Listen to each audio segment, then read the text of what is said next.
तो हम ध्रुव स्वामिनी का द्वितीय अंक कर रहे हैं, जिसका आज दूसरा भाग है और एक भाग हम कर चुके हैं।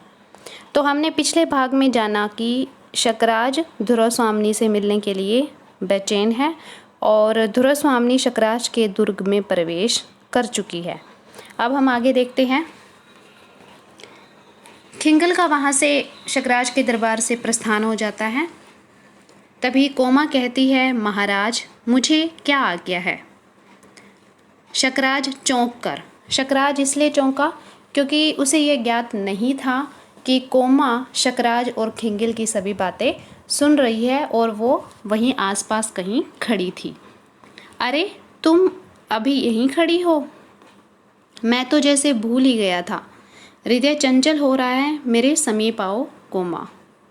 तो शकराज कोमा को अचानक ही देखकर कहता है कि तुम यहीं खड़ी थी, मुझे ये ध्यान ही नहीं रहा और मेरा हृदय बहुत ही चंचल हो रहा है, खुश हो रहा है, इसलिए तुम मेरे समीप आओ, मेरे पास आओ।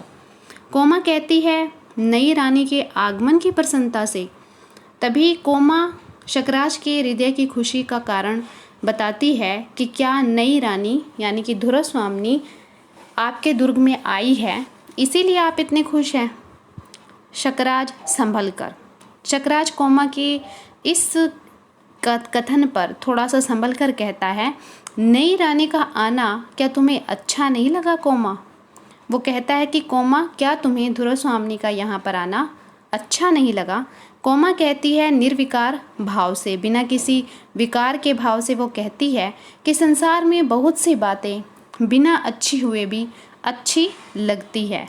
यानी कि संसार की ऐसी बहुत सी बातें हैं जो कि अच्छी नहीं होती, फिर भी हमें किसी न किसी परिस्थितिवश वो बातें अच्छी लगती हैं और बहुत सी अच्छी बातें बुरी मालूम पड़ती हैं। और ऐसी बहुत सी अच्छी बातें भी होती हैं जो कि हमें बुरी मालूम पड़ती है, बुरी लगती है। शकराज झुंझला कर कहता है, तुम तो आचार्य मिहिर देव की तरह दार्शनिकों की सी बातें कर रही हो। तो यहाँ पर मिहिर देव कौन है? शकराज के दरबार के आचार्य हैं और कोमा के दत्तक पिता हैं, यानी कि उन्होंने कोमा का पालन पोषण किया है। कोमा कहती हैं वे मेरे पिता तुल्य है, यानी कि आचार्य मिहिर देव मेरे पिता के समान है। उन्हीं की शिक्षा में मैं पली हूँ और उनसे ही मैंने जो शिक्षा पाई है उसी से मेरा पालन पोषण हुआ है। हाँ ठीक है, जो बातें राजा को अच्छी लगे वे ही मुझे भी रुचनी ही चाहिए। तब कोमा कहती है कि आप सही कह रहे हैं, आप राजा हो, इसलिए जो बात आपको अच्छी लगती है वही मुझे भी अच्छी लगनी चाहिए। शकराज कुछ अव्यवस्थित होकर कहता है, अच्छा तुम इतनी अनुभूतिमयी हो, यह मैं आज जान सका। कि शकराज कहता है कि मुझे तो आज पता चला कि तुम इतना कुछ अनुभव करती हो।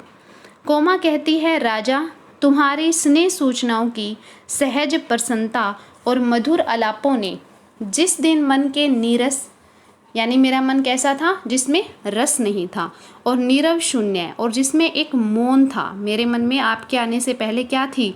नीरसता थी, कोई रस नहीं था। मेरे हृदय में मौन था, शून्य था। नीरव शून्य में संगीत की आपके आने से, आपके प्रेम के आने से मेरे इस नीरस हृदय और मौन हृदय में संगीत की ध्वनि बजी। बसंत की बहार आ गई, क्योंकि प्रेम की ऋतु कौन सी मानी जाती है? बसंत की ऋतु मानी जाती है। और मकरंद की सृष्टि की थी और मेरे हृदय में जैसे फूलों की रस की रचना होने लगी। उसी दिन से मैं अनुभूतिमयी बन गई हूँ। यानी कि जिस दिन से मैं आपसे मिली, आपसे मुझे प्रेम हुआ, तभी से मैं अनुभव करने लगी। क्या वह मेरा भ्रम था? लेकिन आपके प्रति जो मेरा प्रेम था, क्या वो केवल एक भ्रम था, एक धोखा था? कह दो कि वह तेरी भूल थी। कि हे राजा, आप मुझसे ये कह दीजिए कि आपसे प्रेम करना मेरी भूल थी। तो यहाँ पर कोमा क्या कह रही है कि हे राजन, जिस दिन तुम्हारे अनुराग भरे, संकेतों भरे, जो प्रेम भरी आपकी जो मुस्कान थी और जो आपकी प्यारी प्यारी बातें थी, उसने मेरे सूखे और जो रूखे हृदय में प्रेम के संगीत की एक लहर भर दी थी और मेरे यौवन में बहार और रस की सृष्टि भर दी थी। उसी दिन से मैं क्या बन गई? भावुक बन गई। तुम्हारे प्रति मैं क्या हो गई? अनुरक्त हो गई थी। तुम्हारे प्यार ने ही मुझे अनुभूतिमयी बनाया है। पर अब बताओ कि क्या वह सब मेरा भ्रम था? क्या मैंने तुम्हें धोखे से प्यार करने वाला समझ लिया था? क्या तुम मुझे प्यार नहीं करते थे? उत्तेजित कोमा सिर उठाकर राजा से आंख मिलाती है, यानी कि कोमा उत्तेजित होकर उठती है और राजा से आंख मिलाकर उत्तर का इंतजार करती है। तब शकराज संकोच से कहता है, नहीं कोमा, वह भ्रम नहीं था, मैं सचमुच तुम्हें प्यार करता हूँ। कोमा कहती है, उसी तरह तब भी यह बात। कोमा कहती है कि अगर आप मुझसे प्यार करते हैं तो भी यह बात, यानी कि फिर भी आप ध्रुव स्वामी के लिए इतने बेचैन हो रहे हैं, उनसे मिलने के लिए इतने चंचल हो रहे हैं। शकराज सशंक कहता है, कौन सी बात? यह है कि वही जो आज होने जा रही है। जब शकराज कोमा से पूछता है कि कौन सी बात, तो कोमा कहती है कि मैं वही बात कर रही हूँ जो कि आज होने जा रहा है। मेरे राजा, आज तुम एक स्त्री को अपने पति से विच्छिन्न कराकर अपने ग्रह की तृप्ति के लिए कैसा अनर्थ कर रहे हो कि हे राजन, आज आप एक स्त्री, वो स्त्री कौन है? ध्रुव स्वामी, उसको अपने पति से अलग करके आप अपने अहंकार की तृप्ति कर रहे हो, अपने अहंकार की प्यास को बुझा रहे हो। आप ये कैसा अनर्थ कर रहे हो, यानी कि आप ये अच्छा नहीं कर रहे। शकराज बात उड़ाते हुए हंसकर, यानी कि कोमा की बात को वो हंसी में उड़ा देता है और कहता है, पागल कोमा, यह मेरी राजनीति का प्रतिशोध है कि तुम पागल हो। तुम यह नहीं समझ सकती कि मैं जो भी कर रहा हूँ यह मेरी राजनीति का ही बदला है। कोमा दृढ़ता से कहती है, किंतु राजनीति का प्रतिशोध क्या एक नारी को कुचले बिना नहीं हो सकता? कोमा कहती है कि राजनीति का बदला आपको लेना है तो वह बदला क्या एक स्त्री की सम्मान को कुचले बिना नहीं हो सकता? शकराज कहता है, जो विषय न समझ में आवे उस पर विवाद न करो, कि कोमा, जिस विषय के बारे में तुम्हें समझ नहीं है उस विषय पर विवाद मत करो। कोमा खिन्न होकर, उदास होकर कहती है, मैं क्यों ना करूं, यानी कि मैं करना चाहती हूँ ठहर कर। लेकिन तभी उसे कुछ एहसास होता है, किंतु नहीं, मुझे विवाद करने का अधिकार नहीं, यह मैं समझ गई। जब शकराज ने कोमा के प्यार को ठुकरा दिया, तब यह सोचकर कोमा सोचती है कि मुझे आपसे विवाद करने का कोई अधिकार नहीं है। इस बात को मैं अच्छे से समझ गई हूँ कि मेरा आप पर कोई अधिकार नहीं है। वह दुखी होकर जाना चाहती है कि दूसरी ओर से मिहिर देव का प्रवेश होता है। कोमा शकराज से दुखी होकर जाना चाहती है। शकराज जो भी बातें करता है तो उनसे कोमा का मन दुखी हो जाता है और वो वहाँ से जाना चाहती हैं। तभी उसके दत्तक पिता मिहिर देव का वहाँ पर प्रवेश होता है। शकराज संभ्रम से खड़ा होकर, धर्म पूज्य, मैं वंदना करता हूँ। शकराज मिहिर देव को क्या पुकारता है? धर्म पूज्य, धर्म के समान पूज्य, मैं आपकी वंदना करता हूँ। मिहिर देव कहते हैं, कल्याण हो, आपका कल्याण हो। कोमा के सिर पर हाथ रखकर कहते हैं, बेटी, मैं तो तुमको ही देखने चला आया, तू उदास क्यों है? शकराज की ओर मूक दृष्टि से देखने लगता है, यानी कि मिहिर देव को इस बात का एहसास हो जाता है कि शकराज ने उनकी बेटी कोमा का हृदय तोड़ा है, ऐसी बातें की है जिससे कि कोमा उदास हो गई है। इसलिए वो शकराज की ओर देखते हुए कोमा से पूछते हैं कि तुम उदास क्यों हो? इस पर शकराज कहता है कि आचार्य रामगुप्त का दर्प दलन करने के लिए मैंने ध्रुव स्वामी को उपहार में भेजने की आज्ञा उसे दी थी। आज रामगुप्त की रानी मेरे दुर्ग में आई है, कोमा को इसमें आपत्ति है। शकराज मिहिर देव से कहते हैं कि मैंने गुप्त वंश के शासक जो रामगुप्त है उसका अहंकार कुचलने के लिए मैंने उसकी पत्नी ध्रुव स्वामी को उपहार में मांगा था और इसलिए रामगुप्त की रानी जो ध्रुव स्वामी है वो मेरे दुर्ग में आ चुकी है और कोमा को इसी बात पर आपत्ति है। मिहिर देव गंभीरता से कहते हैं, ऐसे काम में तो आपत्ति होनी ही चाहिए। यानी कि मिहिर देव भी शकराज के इस काम के पक्ष में नहीं है, इसलिए वो कहते हैं कि ऐसे काम पर तो आपत्ति होनी ही चाहिए। राजा, स्त्री का सम्मान नष्ट करके तुम जो भयानक अपराध करोगे उसका फल क्या अच्छा होगा? वो शकराज से कहते हैं कि अगर तुम किसी स्त्री का सम्मान नष्ट करोगे तो तुम्हें उसका भयानक फल भोगना पड़ेगा, और भी यह अपनी भावी पत्नी के प्रति तुम्हारा अत्याचार होगा, और तुम अपनी होने वाली पत्नी के प्रति भी अत्याचार कर रहे हो। यहाँ पर होने वाली पत्नी यानी कि कोमा के विषय में वो बात कर रहा है। शकराज अक्षोभ से, गुस्से से कहता है, भावी पत्नी, होने वाली पत्नी? मिहिर देव कहता है, अरे क्या तुम इस क्षणिक सफलता से प्रमत्त हो जाओगे? मिहिर देव कहता है कि इस जो क्षणिक सफलता है तुम्हारी, जो थोड़े पलों की जो तुम्हें सफलता मिली है, क्या तुम्हें इस सफलता में इतना नशा हो जाएगा? क्या तुमने अपने आचार्य की प्रतिपालिता कुमारी के साथ स्नेह का संबंध स्थापित नहीं किया? तब आचार्य मिहिर देव है वो शकराज से पूछते हैं कि क्या तुम्हें सफलता का इतना अधिक नशा हो गया है कि तुम यह भी भूल गए हो कि तुम मेरी पालित पोषित जो मेरी पुत्री है कोमा, उसके साथ तुमने प्रेम का संबंध स्थापित किया था, तुमने उससे प्रेम किया है? क्या इसमें भी संदेह है, या फिर इसमें कोई संदेह है तुमने उससे प्रेम नहीं किया? राजा, स्त्रियों का स्नेह विश्वास भंग कर देना कोमल तंतु को तोड़ने से भी सहज है, परंतु सावधान होकर उसके परिणाम को भी सोच लो। तो यहाँ पर आचार्य मिहिरदेव शकराज से कहते हैं कि तुम्हारे जैसे अहंकारी पुरुष के लिए नारी के प्यार और विश्वास को ठुकरा देना कोमल धागे को तोड़ने के समान बहुत ही आसान है। तुम जो कोमा के प्यार और विश्वास पर चोट करने जा रहे हो, यह तो आसान काम है, पर इसका परिणाम भयंकर होगा। यह याद रखना, प्रकृति स्वयं तुमसे बदला लेकर रहेगी। इस पर शकराज कहता है, मैं समझता हूँ कि आप मेरे राजनीतिक कामों में हस्तक्षेप न करें तो अच्छा हो। जब मिहिर देव ने शकराज को समझाने की कोशिश की तो शकराज को अच्छा नहीं लगा और वो चाहता है कि मिहिर देव उसके काम में हस्तक्षेप ना करे। तब मिहिर देव कहता है कि राजनीति ही मनुष्य के लिए सब कुछ नहीं है। इस पर आचार्य मिहिर देव क्या कहते हैं कि शकराज, राजनीति ही सब कुछ नहीं है। राजनीति के पीछे नीति से भी हाथ न धो बैठो, जिसका विश्व मानव के साथ व्यापक संबंध है, कि मानवता जो है वो राजनीति से बड़ी चीज है, और तुम राजनीति के नाम पर न्याय और नीति भी खो रहे हो, उससे भी हाथ धो रहे हो। वास्तव में न्याय और नीति का ही विश्वव्यापी जो मानवता है उसके साथ घनिष्ठ संबंध है। राजनीति की साधारण छलनाओं से सफलता प्राप्त करके क्षण भर के लिए तुम अपने को चतुर समझने की भूल कर सकते हो, परंतु इस भीषण संसार में एक प्रेम करने वाले हृदय को खो देना सबसे बड़ी हानि है। यहाँ पर आचार्य मिहिर देव कह रहे हैं कि तुम राजनीति की धोखाधड़ी में सफलता पाकर चाहे कुछ समय के लिए अपने को चतुर समझ लो, पर याद रखो ऐसी सफलता एक भ्रम है, एक धोखा है। उस विजय या सफलता के उन्माद में मानवता को मत त्यागो।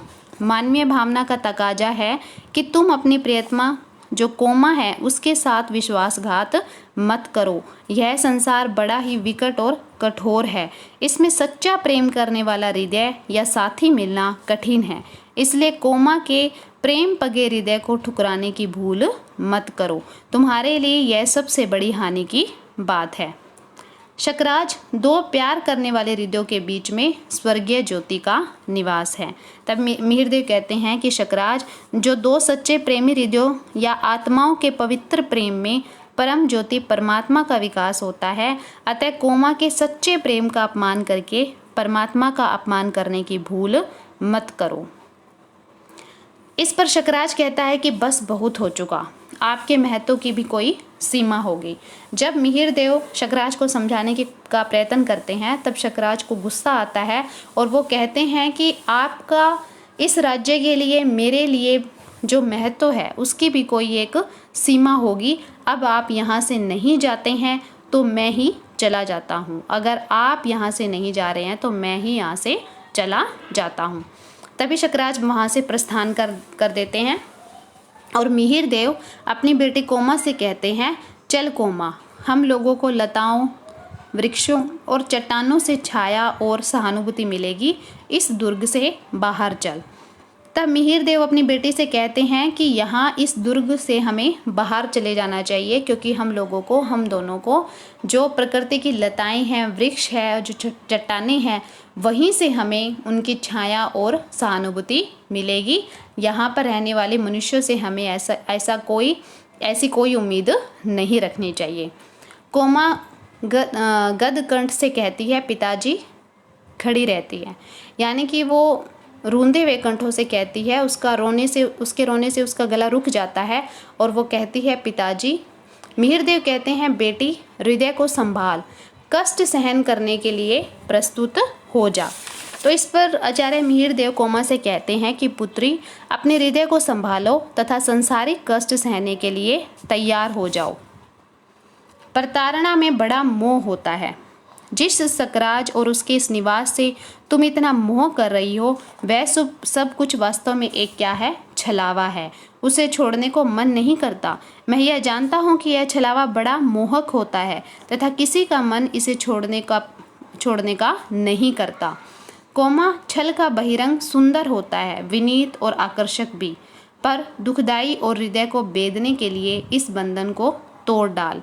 मिहिर देव कहते हैं कि इस छलावे का बाहरी स्वरूप बड़ा सुंदर, विनयपूर्ण तथा आकर्षक होता है, परंतु वास्तविकता यह है कि यह सदैव दुखदाई तथा हृदय को कष्ट देने के लिए ही होता है।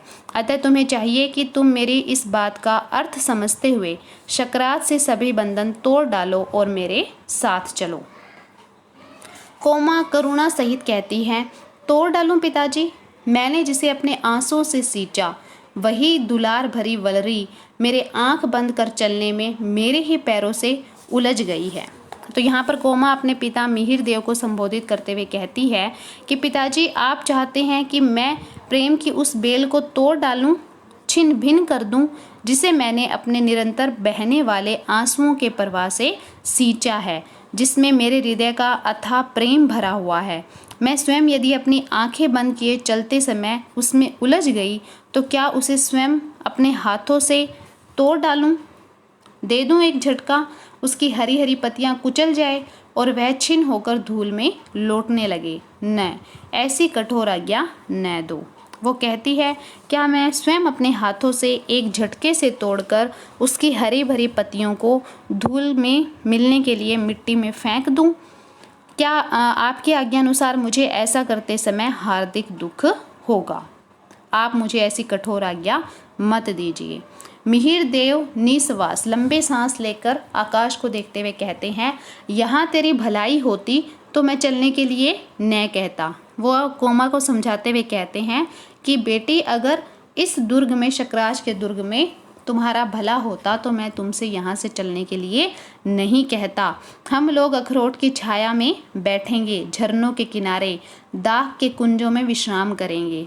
कि बेटी, यहाँ से चलो, हम बाहर अखरोट का जो वृक्ष है उसकी छाया में बैठेंगे, झरनों के किनारे बैठेंगे, और जो दाख के कुंज है, दाख के पेड़ और पौधों के लताओं का जो कुंज है, उसमें हम विश्राम करेंगे। जब नीले आकाश में मेघों के टुकड़े मानसरोवर जाने वाले हंसों का अभिनय करेंगे, तब तू अपनी तकली पर ऊन गाती हुई कहानी कहेगी और मैं सुनूंगा।